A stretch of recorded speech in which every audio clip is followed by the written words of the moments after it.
ஸ்ரீமதே ராமானுஜாய நமஹ. இன்னைக்கு நம்ம பார்க்க போறது திருக்கோளூர் பெண். இந்த திருக்கோளூர் பெண் 81 வாக்கியங்கள் சொல்லியிருக்கா. அத கேள்விகளா கேட்பான். அதோட தொகுப்பு தான் திருக்கோளூர் பெண் பிள்ளை ரகசியம்னு. அவ இந்த ஊரை விட்டு வெளில போறா. இப்ப அதை தான் நம்ம பார்க்க போறோம். திருக்கோளூர் பெண் ஒரு மோர் விற்கிற பெண். அவ ரொம்ப சாமானிய பெண். அவ திருக்கோளூரை விட்டு வெளியில கிளம்புறா. திருக்கோளூர்ன்றது திருநெல்வேலி கிட்ட இருக்கு. வைத்தியமாநிதி பெருமாள் ஏழி இருக்க ஊர் அது.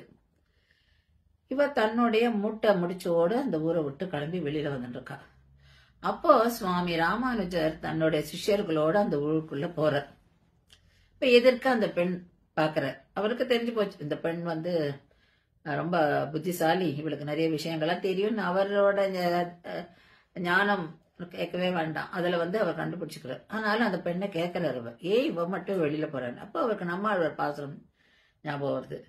அதாவது உண்ணும் சோறும் பருகிற அந்த பாசுரத்துல வர தின்னம் இளமான் புகும் திருக்கோளூரே அப்படின்னு சொல்றாரு. அதாவது எல்லாரும் இந்த ஊருக்கு தானே வருவா. இது தின்னம் இளமான் புகும் ஊர் திருக்கோளூர் தாச்சே. நீயே வெளியில போற.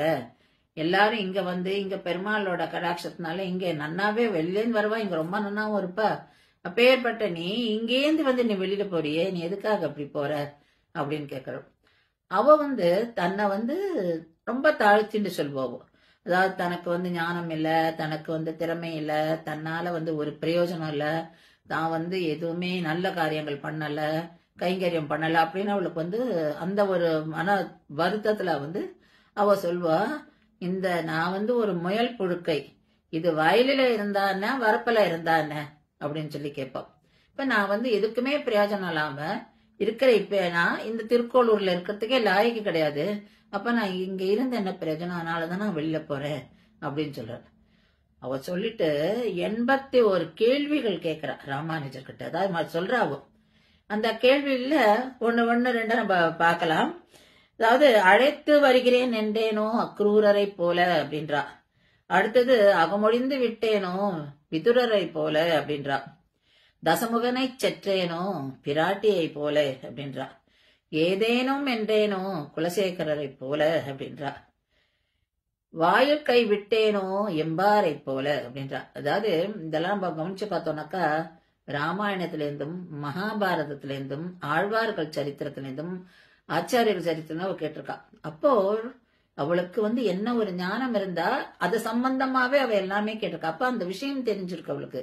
அதனால இதுல வர நான் என்ன அக்ரூரரை பண்ணேனா, நான் என்ன விதுரரை பண்ணேனா, நான் என்ன குலசேகரரை போல பண்ணேனா, முன்னா அந்த நிறைய 81 கேரக்டர் சொல்வாங்க. இப்ப ராமானுஜர் அப்படியே அவர் அப்படியே வியந்து பாக்குறார். இப்படி இவளுக்கு இவ்வளவு ஒரு ஞானமா இந்த சின்ன வயசுல இவளுக்கு இவ்வளவு விஷயங்கள் தெரிஞ்சுட்டு இருக்கே, இவ்வளவு அழகா இவ பேசுறாளே அப்படின்னு சொல்லிட்டு அவளை அப்படியே ஆச்சரியத்தோடையும் பாக்குறார். அப்ப அவ சொல்றார், இல்ல உனக்கு நிறைய விஷயம் தெரிஞ்சிருக்கு. நீ எம்பார பத்தி பேசுற, உனக்கு ஆச்சாரியனை பத்தி தெரியுது, எல்லாம் ஏதாவது ராமாயணத்திலேயும் சொல்ற, இந்த ரீசெண்டா நடந்த விஷயங்கள்லாமும் நீ சொல்ற. அப்படின்னா உனக்கு அப்படி ஒரு சத் விஷயங்கள் தெரிஞ்சிருக்கு, உனக்கு அவ்வளவு ஞானம் இருக்கு. ஆனாலும் நீ கண்டிப்பா இந்த ஊரை விட்டு வெளில போக கூடாது அப்படின்னு சொல்லிட்டு அவளை தன்னோடையே ஆஷன் போறார். திரும்பியும் கோவிலுக்கு ஆஷன் போற, வைத்தியமாநிதி கோவிலுக்கு ஆஷன் போயிட்டு பெருமாள்கிட்ட வேண்டிக்கிறார். அவளையும் சேர்த்து அவளையும் வேண்டிக்க சொல்றார். அப்ப சொல்றார், நீ இங்கேயே இருந்து கைங்கரியம் பண்ணியே ஆகணும் அப்படின்றார். அவ அவளை அதாவது அவளை கன்வின்ஸ் பண்றார் அவர். நீ உனக்கு புத்திசாலித்தனம் உண்டு, உனக்கு பெருமாள் மேல பக்தி இருக்கு, நீ உனக்கு ஞானம் இருக்கு அப்படின்னு.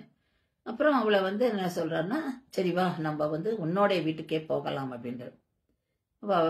வீட்டுக்கும் போறார் அவர். அவ ராமானுஜர் கிட்ட பஞ்சசம்ஸ்காரம் பண்ணிட்டு அவருடைய சிஷ்யாவே மாறிடுறா.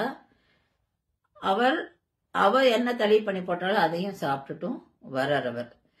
அந்த மாதிரி அவர் ஒரு பக்தி இருக்கிறாட்டையும் ஞானம் இருக்கிறாட்டையும் அவளை எப்படி எந்த பேதமே பார்க்காம அவளை ஊக்குவிச்சு தன்னுடைய சிஷ்யாவும் ஆக்கிண்டு அவளோட அந்த புகழ் இன்னும் மேல மேல பரவணும்ன்றது அவளை வெளி உலகத்துக்கு கொண்டு வர்றார்.